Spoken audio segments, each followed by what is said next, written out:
లోకంలో తల్లిని మించిన దైవం లేదు.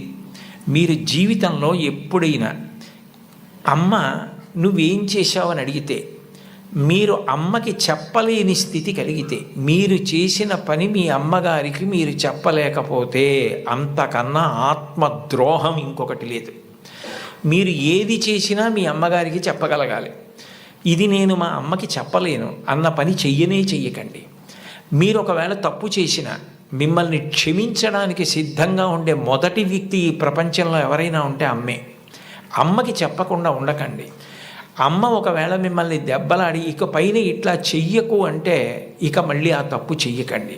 మీరు పిల్లలు కాబట్టి ఒకసారి చెయ్యొచ్చు ఎప్పుడైనా, కానీ పొరపాటు జరిగినా మీ అమ్మగారికి చెప్పండి, వద్దంటే మాత్రం చేయకండి. బహుశः కుటుంబం దగ్గరే నైతిక విలువలు మొదలవుతాయి. కుటుంబ విలువల గురించి ప్రస్తావన చెయ్యండి అని చెప్పి తన అనుభవంతో ఆయన నాకు సూచన చేయడానికి కారణం అదే అయి ఉంటుంది. తల్లి ఎంత గొప్పదో తండ్రి అంత గొప్పవాడు. తండ్రిని జీవితాంతం దైవంతో సమానంగా చూడాలి.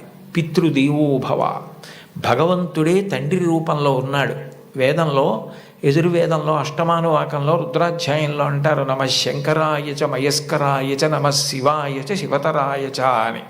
మన కంటికి కనపడని భగవంతుడు తండ్రి రూపంలో ఇంట్లో తిరుగుతున్నాడు. ఎప్పుడు బిడ్డ వృద్ధిలోకి రావాలని అహరహం కోరుకునేవాడు ఎవరైనా ఉంటే తండ్రి. తను ఎంత కష్టపడనివ్వండి, ఆయన బెంగపెట్టుకోడు. కానీ ఆయన కోరుకునేది ఒకటే, పుత్రాది చేత్ పరాజయం. తను ఎంత కీర్తి సంపాదించినా తనకన్నా కూడా కీర్తివంతుడు కొడుకై, ఈయనకన్నా ఈయన కొడుకు గొప్పవాడండి అనిపించుకొని కొడుకు చేతిలో ఓడిపోతేట తండ్రి ఆనందపడిపోతాట. అంటే తండ్రికి ఈ కొడుకు పట్ల ఎంత ప్రేమ ఉంటుందో చూడండి.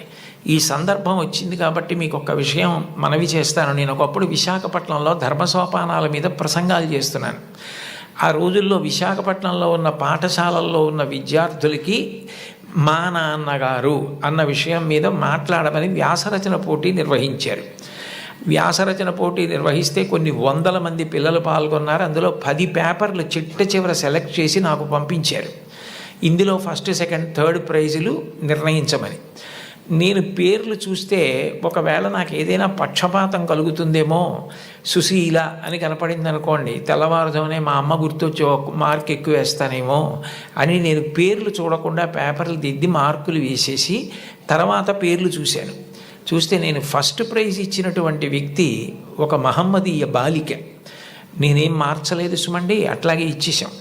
అప్పుడు ఆ బహుమతులు ఇస్తున్న సభకి అప్పుడు తిరుమల తిరుపతి దేవస్థానాలకి కార్యనిర్వహణాధికారి మాన్యులు శ్రీ ఎల్వి సుబ్రహ్మణ్యం గారు, ఆయన ముఖ్య అతిథిగా వచ్చారు. ఆయన ప్రైజ్ ఇస్తూ ఈ పిల్ల ఏం రాసింది మైక్లో చదివి వినిపించమనండి అన్నారు. అంటే ఆ పాప పేపర్ చదివింది.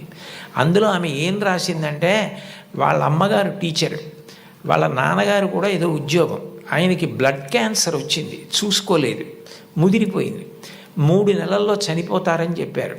ఆయన తన భార్య దగ్గరికి వెళ్ళి అడిగింది ఏంటంటే, ఈ 3 నెలలు నేను చనిపోతానన్న విషయం పిల్లలకి చెప్పద్దు, వాళ్ళు ఏడిస్తే నేను చూడలేను, నేను చనిపోయాక వాళ్ళు ఎటు ఏడుస్తారు, అప్పుడు నేను ఆపలేను, నేను బ్రతికుండగా వాళ్ళు ఏడవడం నేను చూడలేను, కాబట్టి నేను చనిపోతాను 3 నెలల్లో అన్న విషయాన్ని మాత్రం నా పిల్లలకి చెప్పద్దని రాత్రింబవళ్ళు హక్కున చేర్చుకొని మా భవిష్యత్తు కోసం ఇంకా కష్టపడి అంత జాగ్రత్తగా వ్యవస్థ చేసి 3 నెలల తర్వాత ఆయన మరణిస్తారని తెలిసి చిట్ట చివరి కాలంలో 3 దగ్గర పెట్టుకొని చెప్పకుండా అంత ప్రేమ చూపించి కన్నుల నీరు కారుస్తూ 3 వంక గుడ్లు తిప్పుతూ ప్రాణం వదిలేశారు ఆయన. తండ్రి అంటే అది. అంతటి త్యాగశీలి మా నాన్న. ఇది నాకు తెలిసున్న తండ్రి. ఇంతకన్నా తండ్రి గురించి చెప్పడం నాకు రాదని రాసింది ఆ అమ్మాయి. ఆ అమ్మాయికి ఫస్ట్ ప్రైజ్ ఇచ్చాం. తండ్రి అంటే అంత గొప్పవాడు. మీకోసం ఏ త్యాగం చేయడానికైనా సిద్ధంగా ఉంటాడు.